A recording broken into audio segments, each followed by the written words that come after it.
That's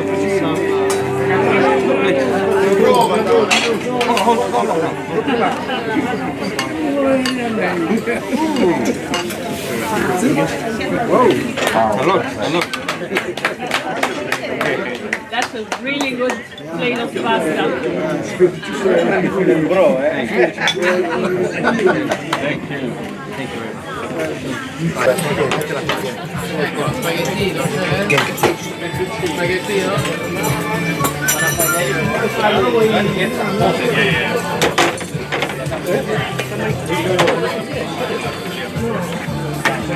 Thank you.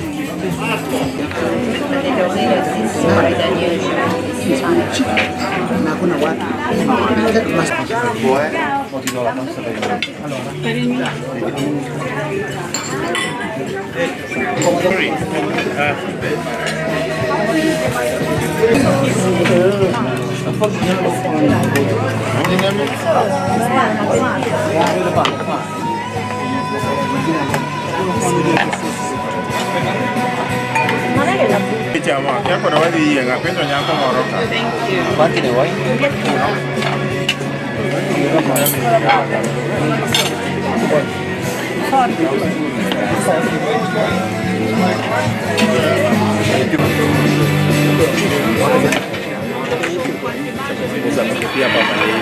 By then,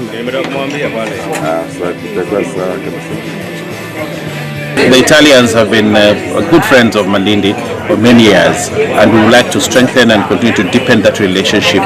Today we are here to celebrate the culinary arts, the food from Italy, and it's an event organized by the Embassy of Italy, and they have chosen Malindi as a place to host this, and we are very grateful and happy to be here to participate and mingle with the Italian community here. I would like this country to abolish visa entry for Italian tourists, and I have been very clear about that. Kenya is a big destination for Italians, but we have been making it complicated because of the visa rules and visa issues and visa costs. How do we increase the visa cost for Italians even when we know that we want to talk to the market so that they can come here? One of the things that I would want to do when I go out there is to reduce visa cost, because by reducing visa cost or removing visa completely, we get more tourists coming. We are losing to Zanzibar, we are losing to Maldives, we are losing to other destinations because of our restrictions on visa. I've asked the president kindly that he needs to waive visa for Italian tourists and other European tourists.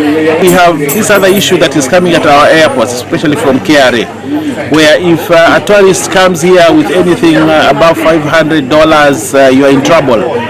So people are cancelling their visits to Kenya just because of the pictures they have seen on the internet about what is happening at JKIA.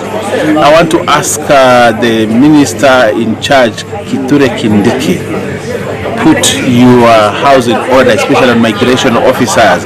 I also want to ask Njuguna Ndungu, you need to review the policy on how much gifts someone can bring into the country so that we make Kenya an attractive destination. And therefore, when we make Kenya an attractive destination for Italians, we make Malindi and the coast at large a good economic hub for our people, and therefore this poverty that we are seeing in here can easily be kicked out if we allow tourists to come into this country freely. You will hear me in Parliament requesting for a statement for the minister on how we are going to make Kenya and Malindi more attractive. I even have a problem right now. For you to go to Sardinia in Watamu, you actually have to pay. You know, the park entry fees have been increased.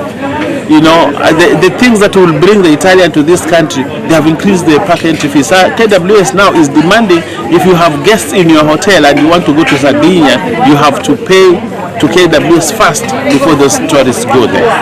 That is ridiculous. Why are these tourists here? They are here to enjoy the beach, they are here to enjoy going to the sea, but now we are putting even more restrictions for them to have access to the sea. That is ridiculous, and this is something that I'll require the minister to come to Parliament to explain. Why are we doing that? And what is it we can do to remove those kind of restrictions? The swearing in of the Malindi Municipality Board for Malindi Municipality is yet another pedestrian milestone in our endeavor to further decentralization, to decentralize services. Malindi municipality is the oldest in Kilifi County. Today I take great pride in starting a process to ensure that its full function are fully carried out.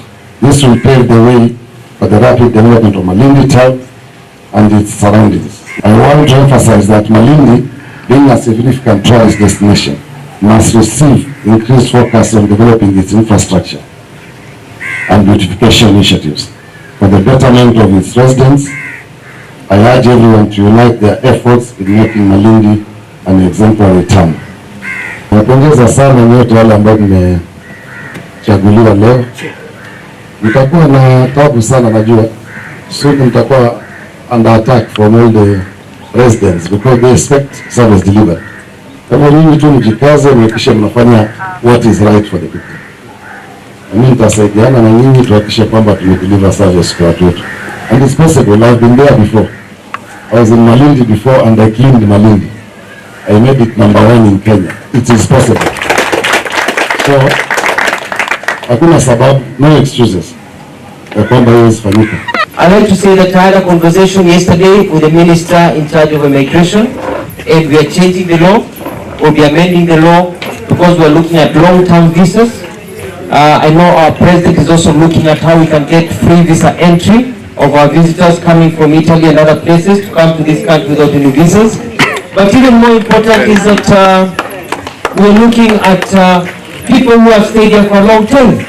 You've stayed here, some are married here, their children are born here, you want to be a Kenyan resident, you've applied, you want to be a Kenyan citizen, we're going to make it easy for you in a very fast manner, because some people want to be here, who have lived here, they want to even be married in this country.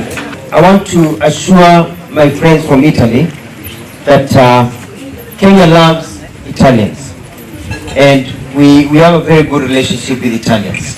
As a country, Kenya has splendid relationships with Italy. So this is a great place.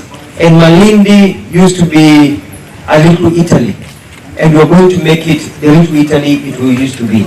We want to bring more people to Malindi, more people to Watamu, more Italians to this country, and many other visitors to this country, so that we can grow tourism. So that's where I'm going, growing the numbers and quality. And I want to make it so easy and so nice so that if you come here for 3 days, you force yourself to extend for another 3 days because you're having so much fun and you're having a wonderful time. So if you're coming here for 1 week, you extend for 2 weeks, even as we get more room and accommodation for people to stay here. When it comes to Malindi, connectivity ni shida kwa sababu ya ndege, na tunaangalia vile tunaweza kuruhusu ndege zingine zitoke ngambo zikuje hapa ndio tuendelee. For those ones who don't understand Swahili, what I said is tunataka ndege zingine zikuje hapa kutoka zingine za ngambo and zikuje hapa. So we're looking at bilateral air transport agreements, so that we can have airlines flying directly to Malindi, so they don't have to fly to Mombasa. You don't need to land in Nairobi, coming from Italy, coming from Europe, coming to Malindi, and you wait for 5, 6, 7 hours, it's been told by the MP here. Why don't we get all these people with caravans? This is an easy market. Never want to. Don't wait for just the 1 or 2, 3 airlines. Let as many airlines, small aircrafts, carry our passengers when they land in Nairobi, watoke hapo, wafike hapa Malindi kwa mtindo wa chapchap. So we want them to come here. So we're going to work on something. I'm going to meet private airlines and also work with the existing airlines to increase frequent flights from Nairobi to over here. If we can get some to come through Malindi, it will be very good. The Consul General was telling us that you are expecting we're expecting maybe 150,000 tourists in this region very soon from Italy and from Europe. So we have to be braced up for the Christmas period. Nataka kuuliza wa Kenya, kama ungependa kuanza biashara nzuri ya kwanza sasa ni utalii. Mimi kama Alfred Mutua nakuhakikishia mimi nitafanya mambo chap chap. Wageni watakuja hapa wakiwa wengi, hawana mahali pa kulala. Wengine wengi mtakuwa mnapeana nyumba zenu mnarudi kule ushago. Ndio watu wapate makazi. Kwa hivyo kama mtu anataka hoteli, kujenga mambo ya Airbnb, sasa ndio wakati. sababu utalii tutauinua, lakini hakuna vitanda vya kutosha katika nchi yetu ya Kenya. Kwa hivyo tunataka mjipange. Hii ni sekta ambayo itapanda kwa njia ambayo ni upesi sana. It is very important that every hotel, and I'm going to direct the regulatory departments in my ministry to undertake certain requirements, or to put forth certain requirements. For example, we talked about, we want to have proper medical care, and every hotel taking in visitors will need to have what we call defibrillator. That is the one when you get a heart attack that can be used to save your life. Because tourists come here, our hotel, something happens, you need to be able to save lives. We will also make it a requirement, all these tourist hotels and other hotels, to have a minimum of 2 people well trained and certified on first aid on duty.